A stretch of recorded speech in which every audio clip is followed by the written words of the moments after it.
ತಿಮ್ಮಾಪುರ ನಗರದ railway station ಬಳಿ ತಡರಾತ್ರಿ ವ್ಯಕ್ತಿಯೊಬ್ಬನ ಕೊಲೆಯಾಗಿದೆ. ಮೃತಪಟ್ಟ ವ್ಯಕ್ತಿ ಇಮ್ತಿಯಾಜ್ ಟಿಜಿ ಟ್ಯಾಂಕ್ ರಸ್ತೆಯ ವಾಸಿ, 27 ವರ್ಷ ಅಂತ ತಿಳಿದು ಬಂದಿದ್ದು, ಆತ ಪೇಂಟರ್ ಕೆಲಸ ಮಾಡಿಕೊಂಡು ಜೀವನ ಸಾಗಿಸ್ತಿದ್ದ.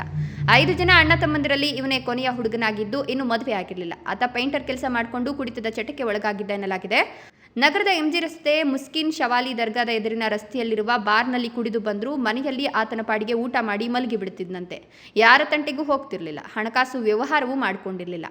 ಇನ್ನು ಹುಡುಗಿಯ ಆಂಟಿಗಳ ಸಹವಾಸವೂ ಮಾಡ್ತಿರ್ಲಿಲ್ಲ. ಅಂಥವನು ರಾತ್ರಿ ಮನೆಗೆ ಬಂದಿರಲಿಲ್ಲ. ತಡವಾಗಿ ಬರ್ತಾನೆ ಅಂತ ಮಲಗಿದ್ದ ಅಣ್ಣ ತಮ್ಮಂದಿರಿಗೆ ನಿನ್ನೆ ರಾತ್ರಿ 2 ಗಂಟೆ ವೇಳೆಗೆ ಪೊಲೀಸರಿಂದ ದೂರವಾಣಿ ಕರೆ ಬಂದಿದೆ. ಪೊಲೀಸರು ನಿಮ್ಮ ಹುಡುಗ ರೈಲ್ವೆ ಸ್ಟೇಷನ್ ಹತ್ರ ಕೊಲೆಯಾಗಿದ್ದಾನೆ, ಬಂದು ನೋಡಿ ಅಂತ ತಿಳಿಸಿದಾಗ ಅವರಿಗೆ ಶಾಕ್ ಆಗಿದೆ.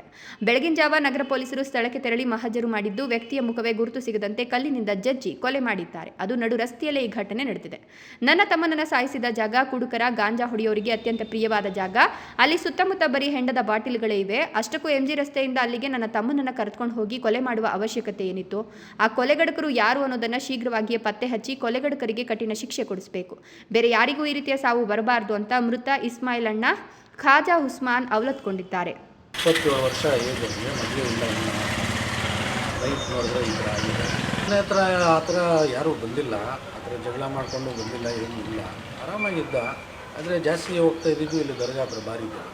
ಆ ಬಾರ್ ಹತ್ರನೇ ಎನಿ ಟೈಮ್ ಅಲ್ಲೇ ಇರೋ. ಯಾವ ದರ್ಗಾ? ಇದು ಮುಷ್ಕಿಲ್ ಶಾಲಿ ದರ್ಗಾ, ಅಲ್ಲೊಂದು ಬಾರ್ ಇದೆ ಸಂಧಿಯಲ್ಲಿ, ಅದು ಯಾರು ಗೊತ್ತಿಲ್ಲ. ಆ ಬಾರ್ ಹತ್ರ ಇರೋನು ಆ ಬಾರ್ ಬಿಟ್ಟರೆ ಮನೆ ಬಿಟ್ಟು ಬಾರು ಅಷ್ಟೇ ಇತ್ತ. ಕೆಲಸ ಇದ್ದರೆ ಕೆಲ್ಸಕ್ಕೆ ಹೋಗೋನು ಅಷ್ಟು ಬಿಟ್ಟರೆ ಇನ್ನು ಬೇರೆ ಯಾರ ಹತ್ರನೂ ಆ ಸರೌಂಡಿಂಗಲ್ಲಿ ಯಾರ ಹತ್ರ ಜಗಳ ಆಗಲಿ ಏನೇ ಆಗಲಿ ಮನೆ ಹತ್ರನೂ ಏನು ಅಂಥವ್ರು ಯಾರು ಬಂದಿಲ್ಲ. ಸರಿ, ನೋಡಿದ್ರೆ ಈ ಥರ ಆಗಿದೆ. ಅಲ್ಲಿ ಯಾರಿಲ್ಲ ಜಾಗದಲ್ಲಿ, ಅಲ್ಲೂ ಬಿಡಿ, ಅಲ್ಲಿ ಯಾರೂ ಬರೋದಿಲ್ಲ ಅಂತ ಜಾಗ. ಬರೀ ಗಾಂಜಾ ಹೊಡಿಯೋರಿಗೆ, ಎಣ್ಣೆ ಹೊಡಿಯೋರಿಗೆ ಒಳ್ಳೆ ಪ್ಲೇಸ್ ಅದು. ಅದೊಂದು ಕಂಟ್ರೋಲ್ ಮಾಡ್ಬೇಕು ಸರ್. ಆ ಕಡೆ ಗೊತ್ತಿದ್ರು ಮಾಡಿದ್ದಾರೆ. ಅಲ್ಲಿ ಹೋಗಿ ನೋಡ್ರಿ, ಇವಾಗ ನನ್ನ ತಮ್ಮ ಬಿದ್ದಿರೋ ಜಾಗದಲ್ಲಿ ಬರೀ ಸಾವಿರಾರು ಎಣ್ಣೆ ಪ್ಯಾಕೆಟ್ಗಳು ಬಿದ್ದವು, ಕುಡಿದು ಬಿಸಾಕಿರೋದು ಸಿಗರೇಟ್ಗಳು, ಎಣ್ಣೆ ಪ್ಯಾಕೆಟ್ಗಳೆಲ್ಲ. ಇನ್ನು ಘಟನೆ ನಡೆದ ಸ್ಥಳಕ್ಕೆ ಎಸ್ಪಿ ಕುಶಾಲ್ ಚೌಕ್ಸೆ, ವೃತ್ತ ನಿರೀಕ್ಷಕ ರಂಜಾನ್ ಹಾಗೂ ಟೌನ್ ಪೊಲೀಸ್ ಸಿಬ್ಬಂದಿ ಭೇಟಿ ನೀಡಿ ಪರಿಶೀಲನೆ ನಡೆಸಿದ್ದಾರೆ.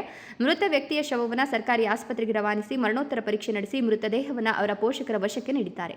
ಕ್ಯಾಮರಾಮನ್ ಅಖಿಲ್ ಜೊತೆ ಕೆಎಸ್ ನಾರಾಯಣಸ್ವಾಮಿ, ಈ ನ್ಯೂಸ್ ಟಿವಿ, ಚಿಕ್ಕಬಳ್ಳಾಪುರ.